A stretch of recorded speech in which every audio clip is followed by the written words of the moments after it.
बिस्मिल्लाहिर्रहमानिर्रहीम। अस्सलाम वालेकुम CSS aspirants.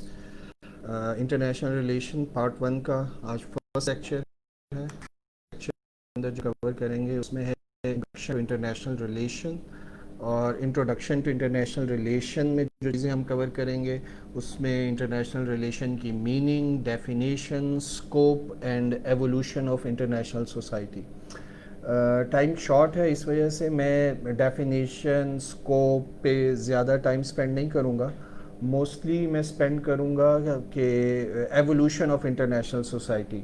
Evolution of international society या इंटरनेशनल सोसाइटी क्या है, एक जनरल परसेप्शन है इंटरनेशनल सोसाइटी के बारे में, एक इंटरनेशनल सोसाइटी की अंडरस्टैंडिंग है, या एक इंटरनेशनल सोसाइटी से रिलेटेड कॉन्सेप्ट है इंटरनेशनल रिलेशन का, कि इंटरनेशनल रिलेशन के अंदर इंटरनेशनल सोसाइटी का मतलब या इंटरनेशनल सोसाइटी के मीनिंग क्या है।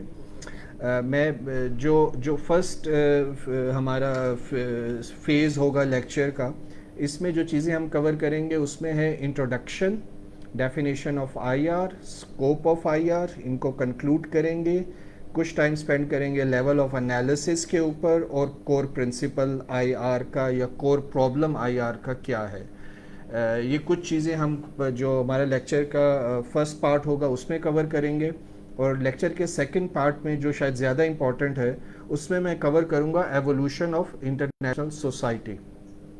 IR is a new subject in social science. Prefix is inter. Inter means between or among, and national mean of nation.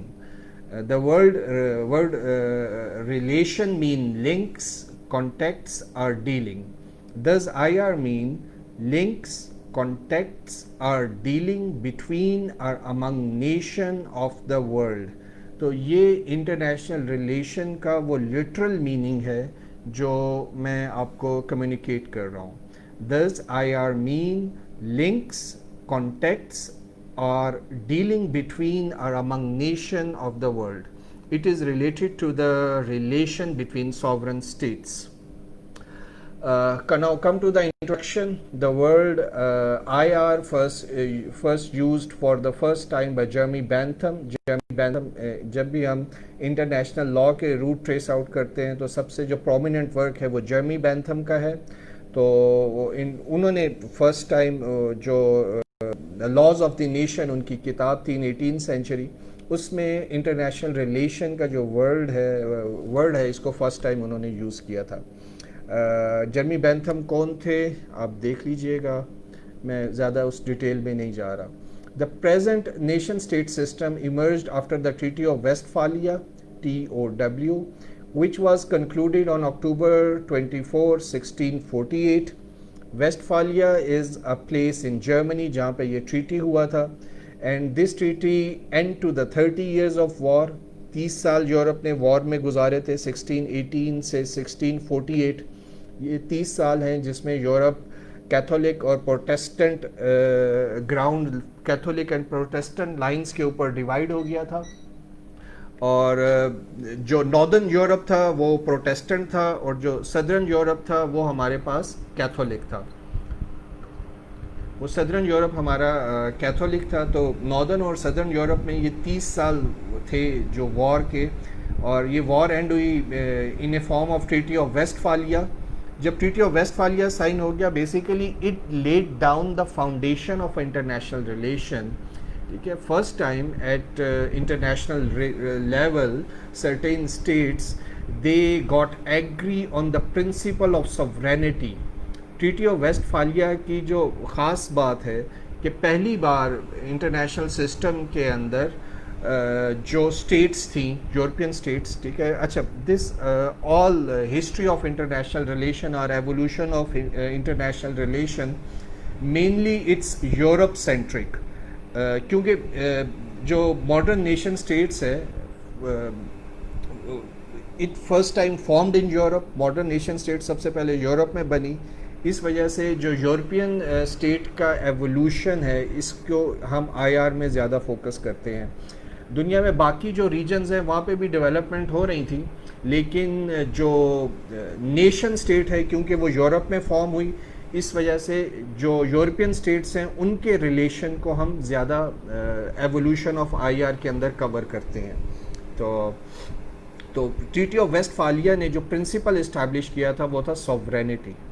ठीक है, सॉवरेनिटी क्या होती है? It's attribute of a state. और हमारे जो कमिंग लेक्चर्स होंगे उसमें हम सॉवरेनिटी और टाइप्स ऑफ सॉवरेनिटी इसको बहुत डिटेल में कवर करेंगे। लेकिन बस ये चीज़ याद रखिए कि ट्रीटी ऑफ वेस्टफालिया जौन से थे, it establish the principle of sovereignty.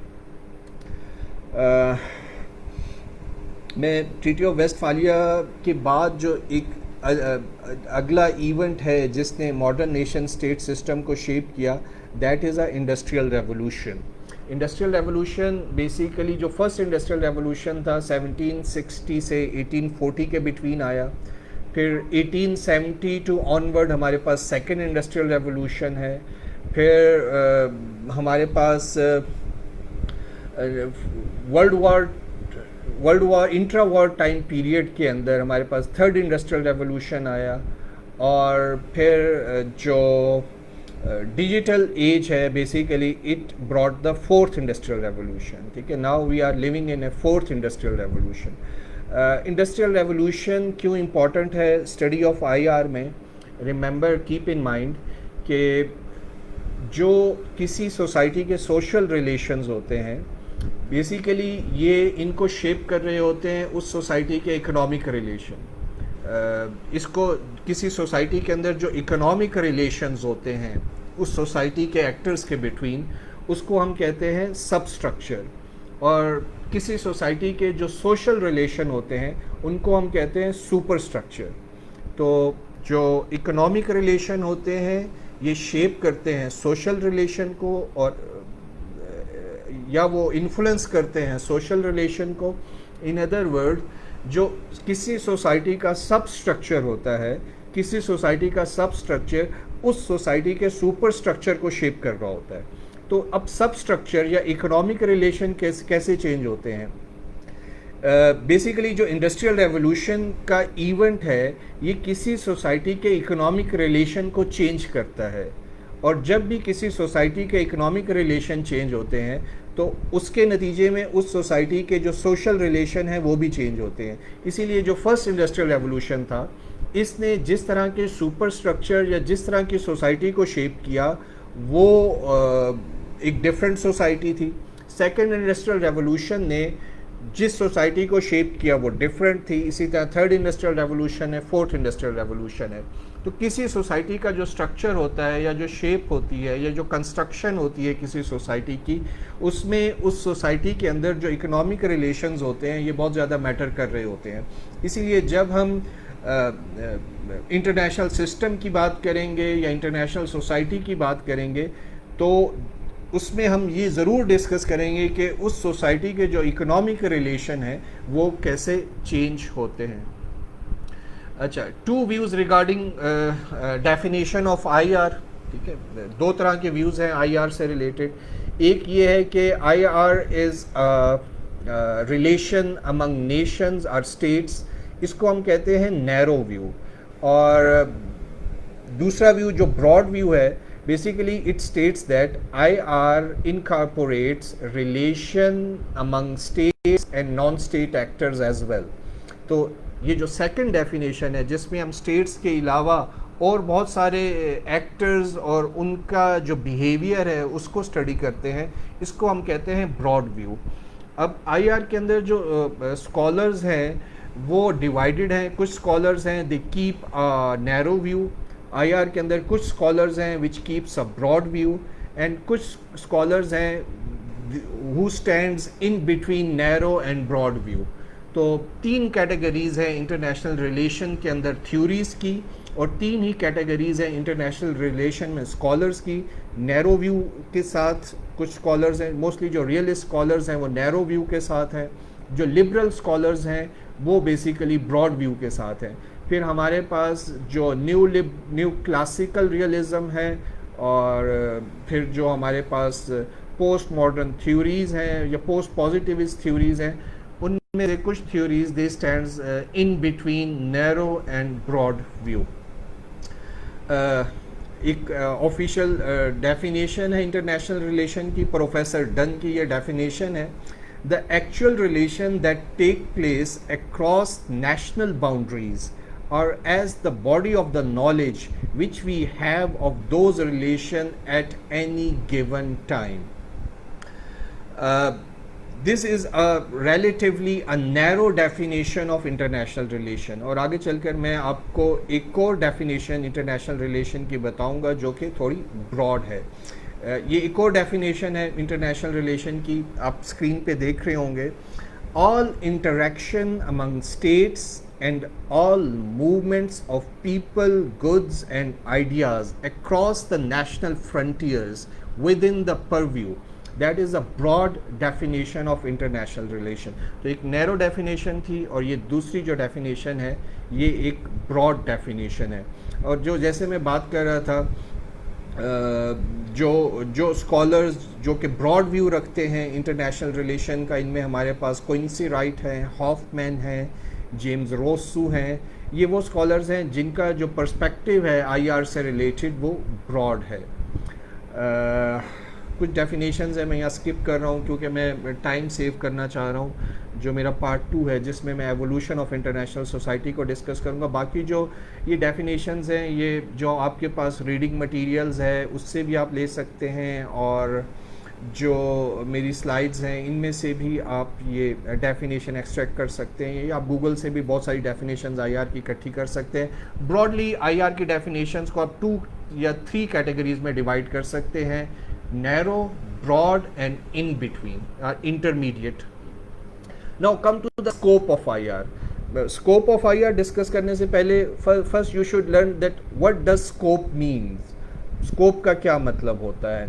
Scope means parameter or range of the matter being dealt with और स्टडीड.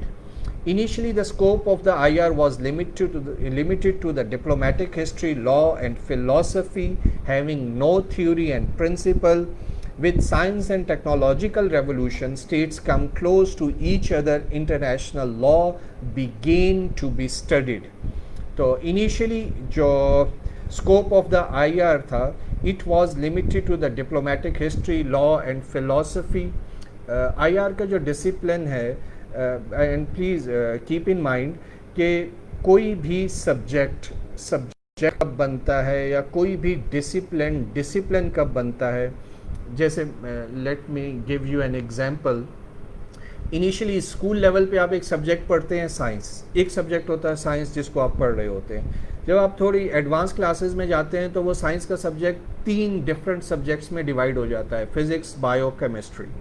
और फर्दर जब आप और हायर स्टडीज़ के लिए जाते हैं, आप फिज़िक्स के लिए जाते हैं, तो फिज़िक्स फर्दर उसकी बहुत सारी टाइप्स आ जाती हैं, ठीक है. और इसी तरह केमिस्ट्री की बहुत सारी टाइप्स हैं, बायोलॉजी के आगे बहुत सारी टाइप्स हैं. तो जो चीज़ मैं यहाँ पे कन्वे करना चाह रहा हूँ वो ये कि हमें कैसे पता चलता है कि अब ये जो डिसिप्लिन है ये इतना मैच्योर हो गया है कि इसको as a separate subject study किया जाए. अगर आप आईआर का ओरिजिन ट्रेस आउट करें तो इससे पहले जो सब्जेक्ट्स होते थे वो होते थे लॉ, फिलॉसफी और हिस्ट्री, ठीक है. ये मिडीवल टाइम से, एंशियंट टाइम से, इवन ग्रीक सिटी स्टेट्स से ये सब्जेक्ट्स जो उनसे हैं, ह्यूमन बींग्स इनको डिस्कस करते आए हैं, हिस्ट्री को, लॉ को, फिलॉसफी को. फर्दर इन्हीं सब्जेक्ट से आगे जो सब्जेक्ट्स बना वो पॉलिटिकल साइंस है, और फिर पॉलिटिकल साइंस की आगे जो ब्रांच बनी वो इंटरनेशनल रिलेशंस है. अब हमने कब से ये डिसाइड किया कि हम इंटरनेशनल रिलेशन को as a separate subject deal करेंगे? जब हमारे पास इंटरनेशनल रिलेशंस की प्रॉपर थ्योरीज फॉर्म हो गई, जब आपके पास किसी सब्जेक्ट्स का एक साउंड थ्योरेटिकल फुटिंग्स या फाउंडेशन बन जाए, तब से वो subject as a separate subject deal किया जाता है. जैसे साइंस है, साइंस एक सब्जेक्ट है जो फिज़िक्स, केमिस्ट्री, बायो तीनों को कंबाइन करके बना. जब हमारे पास फिज़िक्स की लॉज बन गए, न्यूटन ने अपने लॉज बना लिए, उसके बाद से हमने फिज़िक्स को आगे चलकर as a separate subject deal करना शुरू कर दिया, क्योंकि हमारे पास फिज़िक्स के सेपरेट थ्योरीज थे, सेपरेट लॉज थे. ऐसे ही पॉलिटिकल साइंस इनिशियली एक सब्जेक्ट था. पॉलिटिकल साइंस से आगे जो इसका ऑफशूट था इंटरनेशनल रिलेशन, जब इंटरनेशनल रिलेशंस की थ्योरीज बन गई, हमने इंटरनेशनल रिलेशन के अंदर different school of thought emerge हो गए और उन डिफरेंट स्कूल ऑफ थॉट्स में डिफरेंट जो डिबेट्स थी वो स्टार्ट हो गई, तब से इंटरनेशनल रिलेशन एक डिफरेंट सब्जेक्ट बना।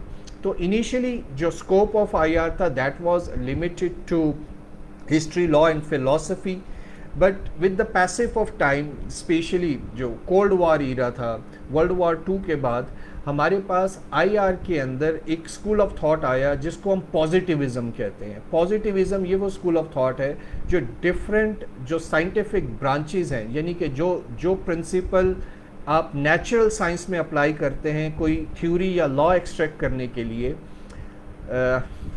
वर्ल्ड वॉर 2 के बाद जो आईआर के स्कॉलर्स थे उन्होंने ट्राई किया कि वही प्रिंसिपल वो आईआर के ऊपर अप्लाई करेंगे ताकि आईआर के लॉज और आईआर की थ्योरीज को एक्सट्रैक्ट कर सके। ठीक है, तो एक पॉजिटिविस्ट वे ऑफ स्टडी आया इंटरनेशनल रिलेशन के अंदर, इसको हम साइंटिफिक मेथड ऑफ स्टडी भी कहते हैं। तो ग्रेजुअली आईआर का जो स्कोप है वो ब्रॉड होता रहा और फिर हमारे पास पॉजिटिविज्म के बाद फर्दर जो नेक्स्ट लेवल आया स्कोप ऑफ आईआर में वो हमारे पास पोस्ट पॉजिटिविज्म। तो इनिशियली स्कोप लिमिटेड था but gradually the scope of IR is expanding. Nowadays अगर आप देखें तो जैसे मैंने डिस्कस किया, they are variety of subjects, ठीक है, जिसको हम आईआर के अंदर कवर करते हैं और इसका स्कोप जौन सा है वो अब काफ़ी एक्सपेंड कर चुका है, जिसमें हमारे पास फाइनेंशियल इंस्टीट्यूशंस भी हैं, पॉलिटिकल इंस्टीट्यूशंस भी हैं, सोशल इंस्टीट्यूशंस भी हैं, और ये सारे इंस्टीट्यूशन अब आईआर के स्कोप के अंदर फॉल करते हैं। मैं स्कोप को बहुत डिटेल में नहीं जा रहा, बहुत स्कोप की जो रीडिंग आप इन स्लाइड से भी कर सकते हैं। जो स्कोप से रिलेटेड मेजर कॉन्सेप्ट था वो मैंने आपको कम्युनिकेट कर दिया। Another thing which is important in IR, that is a level of analysis. That the level of analysis are quite important, क्योंकि without level of analysis you can't produce a sound analysis. जैसे अगर मैं let me give you an example of level of analysis. अगर मैं world war 1 के outbreak की बात करूं कि वर्ल्ड वॉर 1 का जो आउटब्रेक है वो कैसे हुआ था। वर्ल्ड वॉर 1 का आउटब्रेक हुआ था, ऑस्ट्रो हंगेरियन किंग थे आर्च ड्यूक, उनकी असैसिनेशन हुई थी और उनका मर्डर हुआ था जब वो सर्बिया के विज़िट के ऊपर थे, और उससे वर्ल्ड वॉर 1 जो सी है वो स्टार्ट हुई। नाउ थिंक कि क्या एक शख्स का मर्डर या एक शख्स का जो असैसिनेशन है उससे एक ग्लोबल लेवल का इवेंट स्टार्ट हो सकता है? एक शख्स का मर्डर, ठीक है, ये एक इंडिविजुअल लेवल का इंसिडेंट है कि एक शख्स ने दूसरे को मर्डर कर दिया, ठीक है, ये जो इंसिडेंट है ये इंडिविजुअल लेवल का है, और वर्ल्ड वॉर एक ग्लोबल लेवल का इंसिडेंट है। क्या ऐसा हो सकता है कि एक इंडिविजुअल लेवल का जो इंसिडेंट है उससे एक ग्लोबल लेवल का इंसिडेंट जोन सा है वो स्टार्ट हो जाए?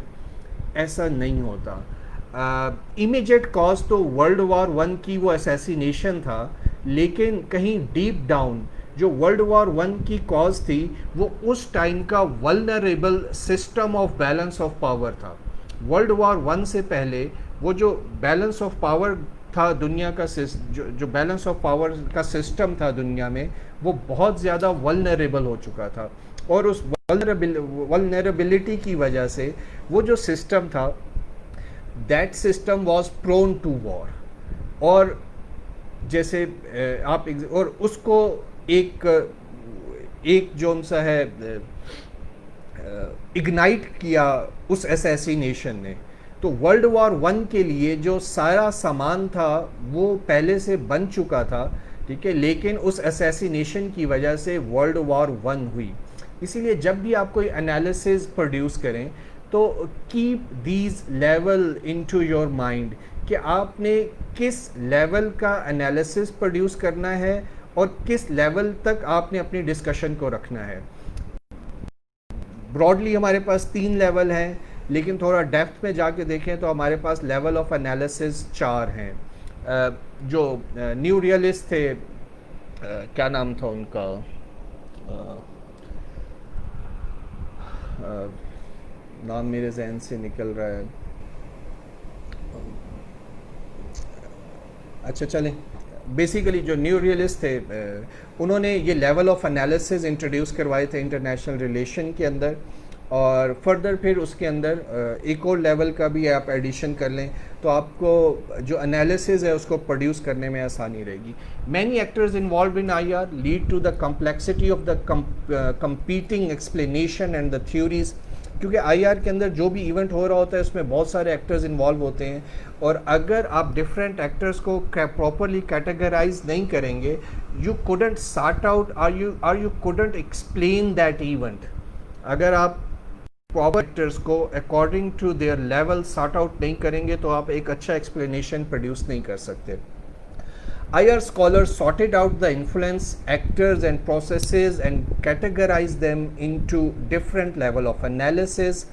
Perspective on IR based on a set of similar actors or processes that suggest possible explanation to why question. Individual सबसे पहले, और सेकंड जो इसमें चीज़ आ जाती है वह इंडिविजुअल, डोमेस्टिक, स्टेट और societal, interstate, global level of analysis. अच्छा, कुछ स्कॉलर्स हैं जो कि इंडिविजुअल और डोमेस्टिक लेवल ऑफ एनालिसिस को जौन सा है वो एक लेवल कंसीडर करते हैं, और कुछ स्कॉलर्स हैं जो इंडिविजुअल और डोमेस्टिक लेवल को दो डिफरेंट लेवल कंसीडर करते हैं। तो यहाँ पे एक डिसएग्रीमेंट है इंडिविजुअल लेवल ऑफ एनालिसिस में और डोमेस्टिक लेवल ऑफ एनालिसिस में। अगर आप ये जो लेवल ऑफ एनालिसिस हैं, ठीक है, इनको अगर हमने अप्लाई कैसे करना है, जैसे हमारे पास वॉर इन इराक है, अगर हम वॉर इन इराक को बेसिकली ब्लेम किया गया इराक में जो सदाम की एक अथॉरिटेटिव रिजीम थी, कि सदाम की जो अथॉरिटेटिव रिजीम है इराक के अंदर उसको रिमूव करने के लिए इराक वॉर हुई, ठीक है। अगर आप ये समझते हैं, it's mean you are weak in your analysis. क्या एक शख्स को डिसमिस करने के लिए या एक शख्स को रिमूव करने के लिए दो स्टेट्स आपस में वॉर में इन्वॉल्व हो सकती हैं?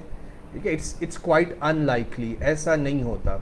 इसीलिए जो इराक वॉर थी उसके जो डीप डाउन कॉजेज़ हैं वो बहुत डिफरेंट है, ठीक है। जैसे इराक का जो ऑयल है वो यूएस रीच में नहीं था, अमेरिकन कंपनीज़ का बहुत ज़्यादा, जो अमेरिकन ऑयल कंपनीज़ हैं इनका इन्फ्लुएंस है रिपब्लिकन्स के ऊपर, और जब इराक वार हुई तो अमेरिका में रिपब्लिकन्स की गवर्नमेंट थी, अमेरिका के अंदर लॉबिंग लीगल है, अमेरिका की ऑयल कंपनीज़ ने गवर्नमेंट को इन्फ्लुएंस किया कि इराक जो सेकंड लार्जेस्ट ऑयल प्रोड्यूसर है, इतना ज़्यादा जो ऑयल है इराक का, जो सेकंड लार्जेस्ट प्रोड्यूसर है ऑयल का, वो उन कंपनीज़ की एक्सेस या उनकी रीच में नहीं है।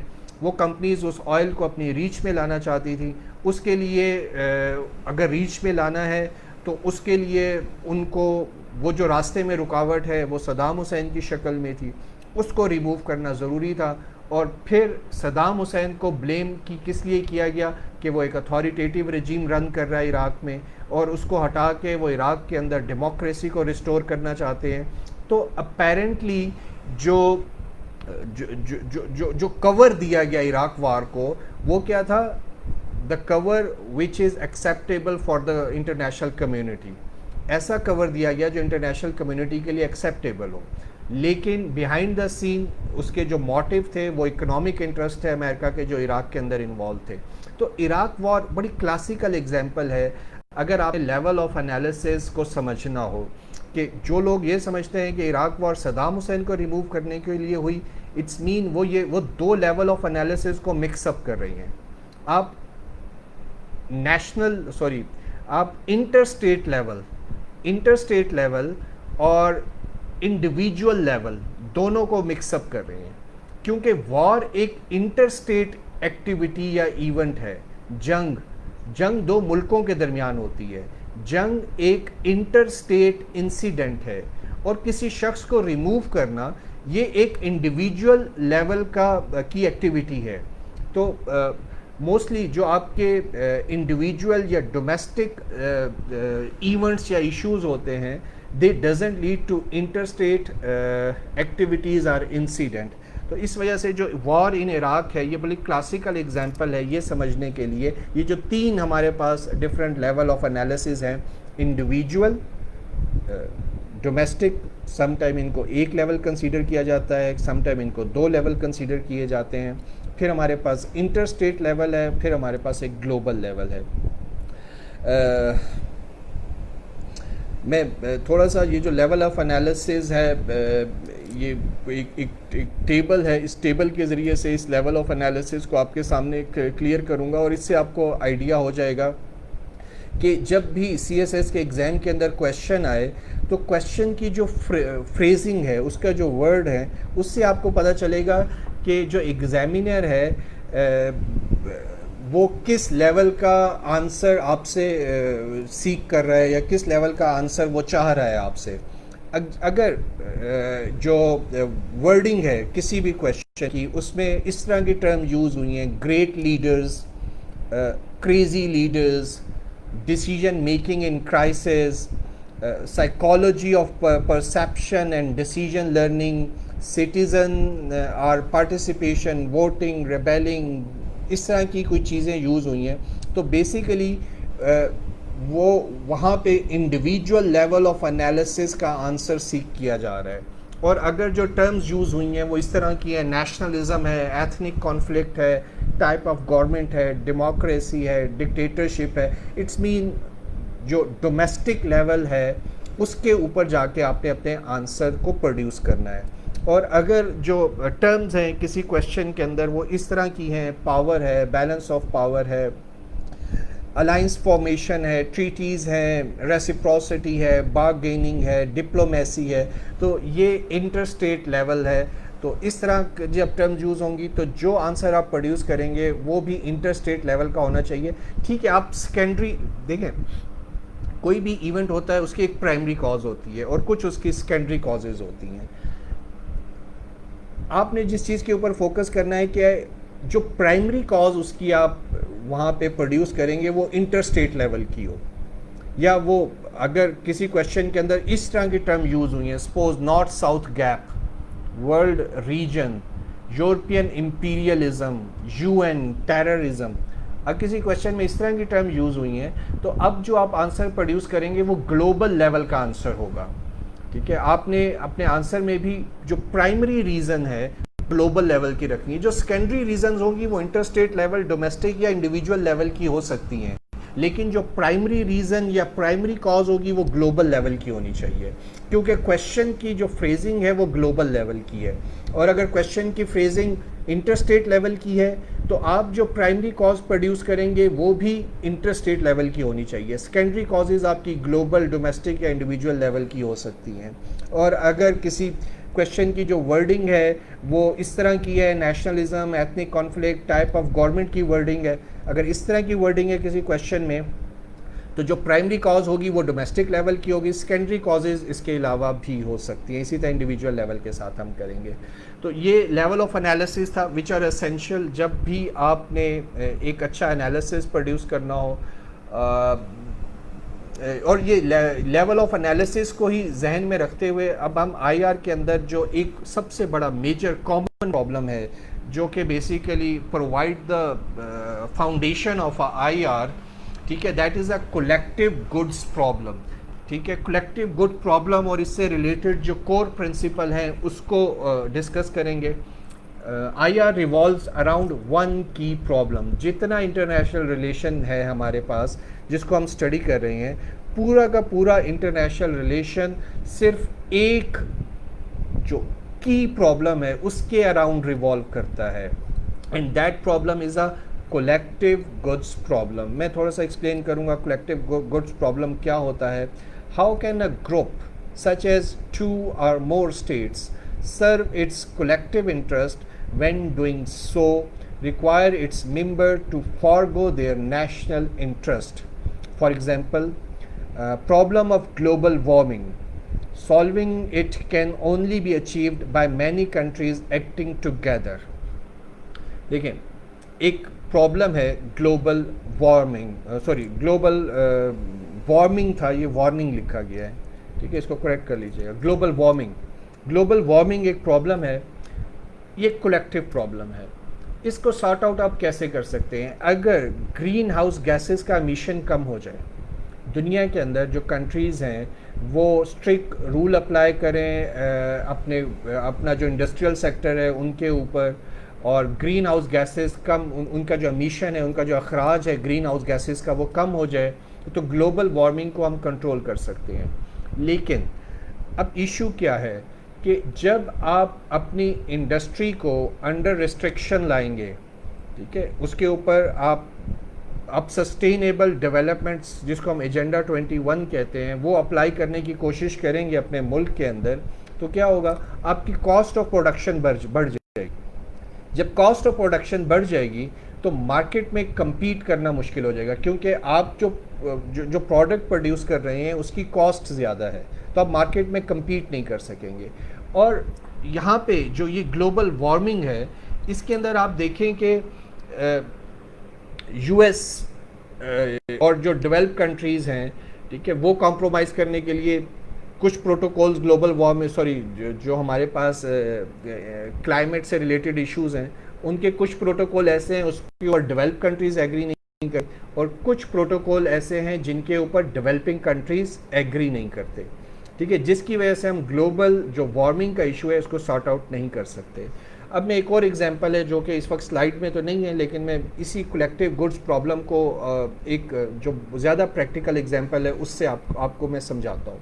एक डिफेंस अलायंस है दुनिया में जिसको हम नेटो कहते हैं, ठीक है। नेटो कंट्रीज़ हैं, नेटो कंट्रीज़ जो सा है वो कंट्रीब्यूट करती हैं, कोऑपरेट करती हैं एक दूसरे के साथ, और उस तरीके से उन्होंने ये अलायंस बनाया जिसको हम नेटो अलायंस कहते हैं।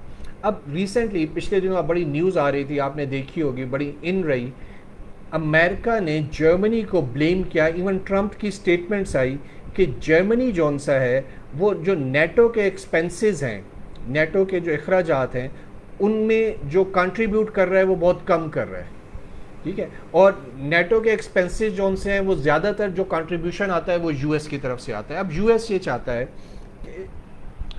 चाहता है कि जो नेटो के एक्सपेंसेस हैं, ठीक है, वो सब बियर करें, ठीक है, लेकिन कंट्रीज़ रिलक्टेंट है, एक्सपेंसेस बियर करने में वो रिलक्टेंट है।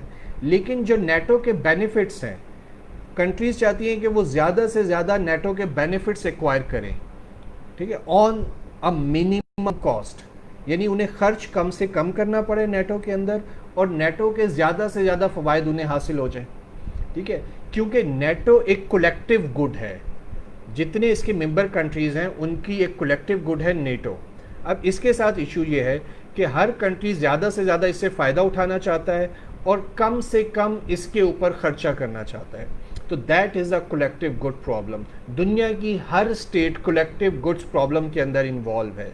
वो ये चाहती है कि उसको ना अपनी सॉवरेनिटी पे कॉम्प्रोमाइज़ करना पड़े, बाकी स्टेट्स अपनी सॉवरेनिटी पे कॉम्प्रोमाइज़ करें, लेकिन उसको अपनी सॉवरेनिटी पे कम से कम कॉम्प्रोमाइज़ करना पड़े, उसको कम से कम एक्सपेंस बियर करना पड़े, और कम से कम सॉवरेनिटी पे कॉम्प्रोमाइज़ करते हुए, कम से कम एक्सपेंस बियर करते हुए वो मैक्सिमम बेनिफिट जो सा है वो एक्वायर कर ले। That is a collective good problem, that is a root cause of a conflict in this world. इस दुनिया में कॉन्फ्लिक्ट की सबसे बड़ी वजह जो सी है वो कलेक्टिव गुड प्रॉब्लम है। एक छोटी सी एग्जांपल और भी शेयर कर दूं ताकि आपको समझने में आसानी हो। अगर आप अपना रूम किसी के साथ शेयर कर रहे हैं तो आप ये चाहेंगे कि वो रूम साफ़ सुथरा हो, लेकिन आपका जो रूममेट है वो उसको साफ़ सुथरा रखे, ठीक है, आपको सफाई ना करनी पड़े, आपके रूममेट को सफाई करनी पड़े, और जो सफाई है वो रूममेट को करनी पड़े, और रूम जो आपको प्रोटेक्शन प्रोवाइड करता है वो दोनों एंजॉय करें, ठीक है। ऐसा नहीं हो सकता। आपका रूममेट भी यही चाहेगा कि सारे जो सफाई है रूम की वो आप करें, और वो मज़े से आके सिर्फ रूम के अंदर जो लग्जरी है उसको एंजॉय करें। जब दोनों यही चाहेंगे तो दोनों में कॉन्फ्लिक्ट आएगा, ठीक है। फिर आपको जो सा है रिस्पॉन्सिबिलिटीज़ डिवाइड करना पड़ेंगी। आपको बताना पड़ेगा कि एक जो है शख्स वो ये काम करेगा, दूसरा ये करेगा। रिस्पॉन्सिबिलिटीज़ भी डिवाइड होंगी और बेनिफिट्स भी डिवाइड होंगे, लेकिन जो नेशन स्टेट्स हैं वो रिस्पॉन्सिबिलिटीज़ डिवाइड नहीं करना चाहती, लेकिन वो बेनिफिट डिवाइड्स करना चाहती हैं. That is a collective goods problem, जो कि आईआर का कोर प्रिंसिपल है. अब इंटरनेशनल रिलेशन के अंदर जो ये कलेक्टिव गुड प्रॉब्लम है, इसको हम सॉल्व कैसे करते हैं या इसका हम सोल्यूशन कैसे निकालते हैं. In general, collective goods are easier to provide in small groups than large one. अगर कोई collective goods है जो कि small number of people share कर रही हैं, तो वहाँ पे ये problem भी size में छोटा होगा. लेकिन अगर कोई ऐसी good है जिसको बहुत सारी actors और बहुत सारी लोग share कर रही हैं, तो फिर collective good problem भी expense होगा. अगर किसी रूम में 3 शख्स रह रही हैं, ठीक है, तो फिर कलेक्टिव गुड का जो प्रॉब्लम है वो और कॉम्प्लेक्स हो जाएगा. किसी रूम में 10 लोग रह रहे हैं, ठीक है, अब गन सब करते हैं, एक शख्स होगा जो सिर्फ गन करता होगा, वो सफाई नहीं करता होगा. अब उसकी अच्छा, अगर आप सफाई नहीं करेंगे तो आपको भी उस गंदे माहौल में रहना पड़ेगा, ठीक है. तो जितने ज़्यादा नंबर ऑफ एक्टर्स किसी गुड को शेयर करेंगे, उतना ज़्यादा जो कलेक्टिव गुड प्रॉब्लम है वो कॉम्प्लेक्स होता चला जाएगा. अब कलेक्टिव गुड प्रॉब्लम्स को इंटरनेशनल लेवल के ऊपर हम कैसे सॉर्ट आउट करते हैं. हमारे पास 3 डिफरेंट मेथड्स हैं जिससे हम कलेक्टिव गुड प्रॉब्लम्स को सॉर्ट आउट करते हैं. एक है डोमिनेंस, एक है रेसिप्रोसिटी, एक है आइडेंटिटी. ये 3 तरीके हैं जिससे जो नेशन स्टेट्स हैं वो कलेक्टिव गुड प्रॉब्लम्स को सॉल्व करने की कोशिश करती हैं. सबसे पहले एक ओवरव्यू दे लें तीनों जो मेथड्स हैं. डोमिनेंस पहले देख लेते हैं कि डोमिनेंस क्या होती है और उसके बाद फिर हम तीनों को कंपेयर करेंगे. मैं इसे नेक्स्ट स्लाइड पे मूव करूंगा. डोमिनेंस क्या है? Solve the collective good problem by establishing a power hierarchy in which those at the top control those who are at below.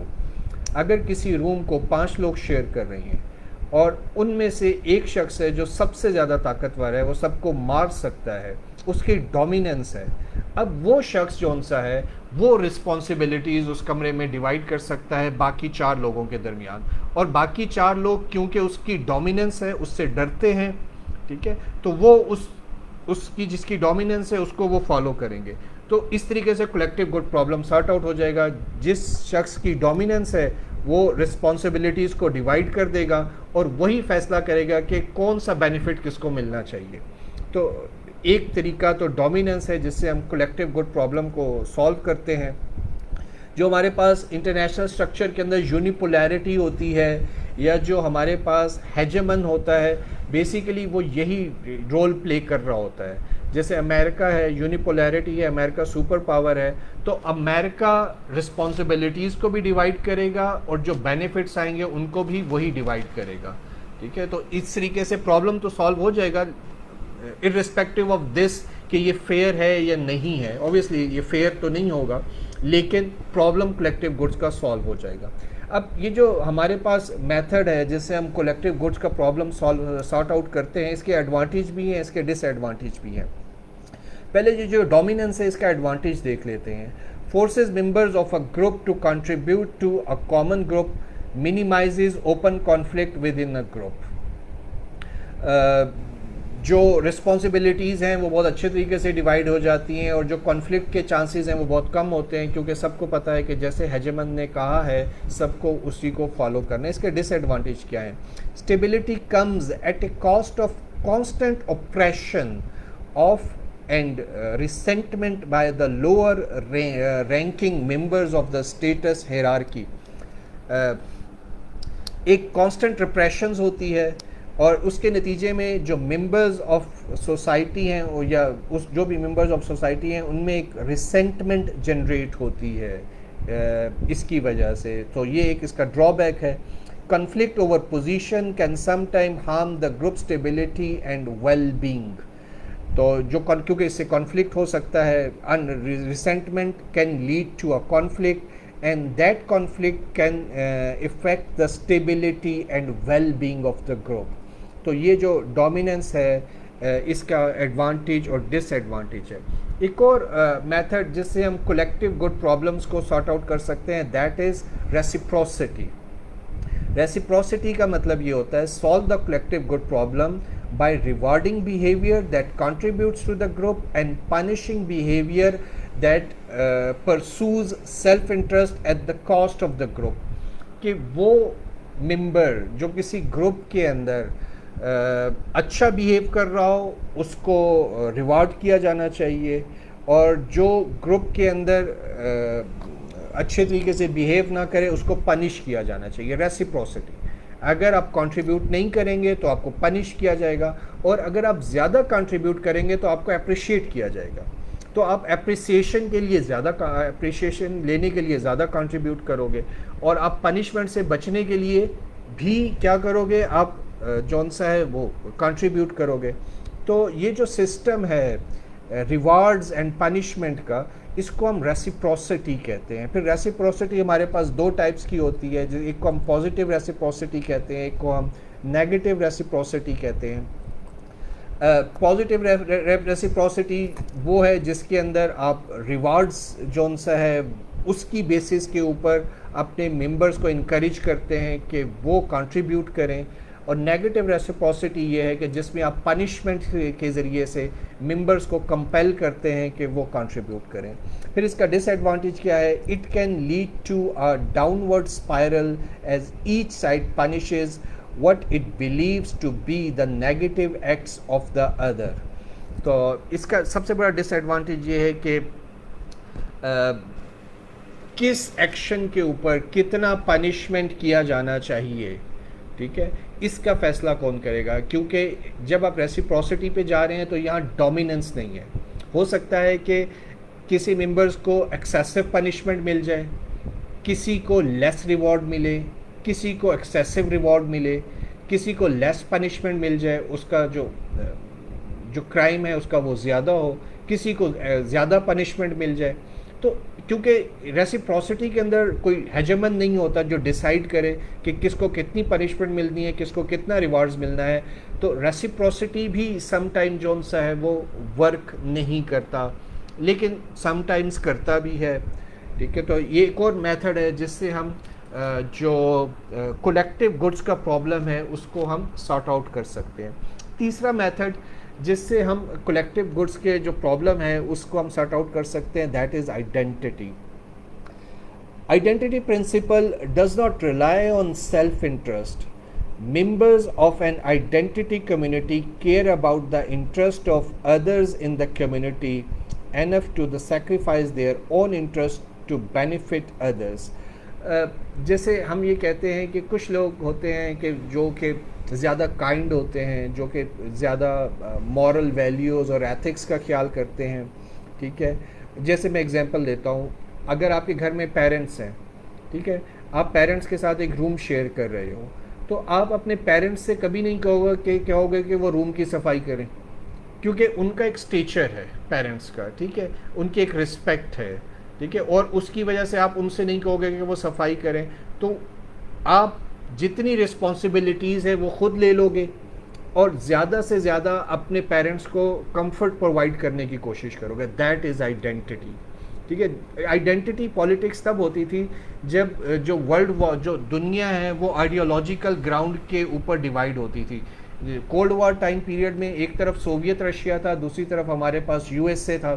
तो दुनिया के अंदर जिस मुल्क के अंदर कम्युनिस्ट या सोशलिस्ट रेवोल्यूशन आता था, अगर वो मुल्क जो सा है वो डिफ़ॉल्ट करने लगता था तो सोवियत रशिया उसको फाइनेंशियल एड दे देता था, और कैपिटलिस्ट कंट्रीज़ को अमेरिका फाइनेंशियल एड दे देता था, ठीक है। तो ये था आइडेंटिटी, क्योंकि आप उसको हेल्प कर रहे हो क्योंकि वो आपकी आइडियोलॉजी को फॉलो कर रहा है, ठीक है, और आप बेशक उसकी जो रिस्पॉन्सिबिलिटीज़ हैं वो आप अपने शोल्डर पे ले रहे हो, ठीक है। तो इस तरह का जो हमारे पास प्रोसेस होता है जिससे हम कलेक्टिव गुड प्रॉब्लम्स को सॉर्ट आउट करते हैं, इसको हम आइडेंटिटी कहते हैं। Family, extended family, kinship, group roots, clan, nation, religious है। जैसे हम कहते हैं ये हमारा मुस्लिम ब्रदर मुल्क है, क्योंकि वो हमारा मुस्लिम ब्रदर मुल्क है तो हमें उसकी हेल्प करनी चाहिए, ठीक है। That is identity. In IR, identity communities play important roles in overcoming difficult collective goods problem, while at times identity construction can intensify the collective goods problem. Non state actor also rely on identity politics, जैसे al Qaeda है, Islamic state है, तो basically जो non state actors हैं they also rely on identity politics. तो ये 3 method थे जिससे हम सॉर्ट आउट करते हैं कलेक्टिव गुड्स का प्रॉब्लम। अब तीनों को मैं कंपेयर कर लेता हूँ।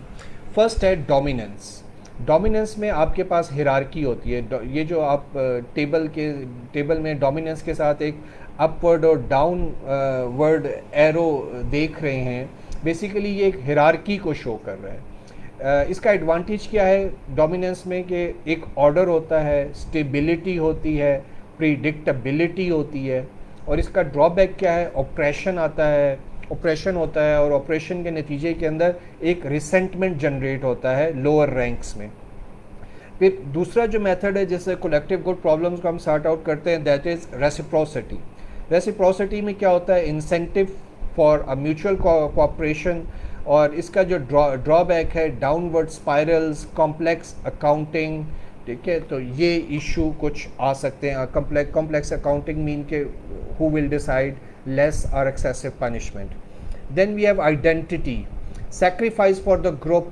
आप अपने ग्रुप के लिए कोई एक्टर सेक्रीफाइस करता है, रीडिफाइंड इंटरेस्ट।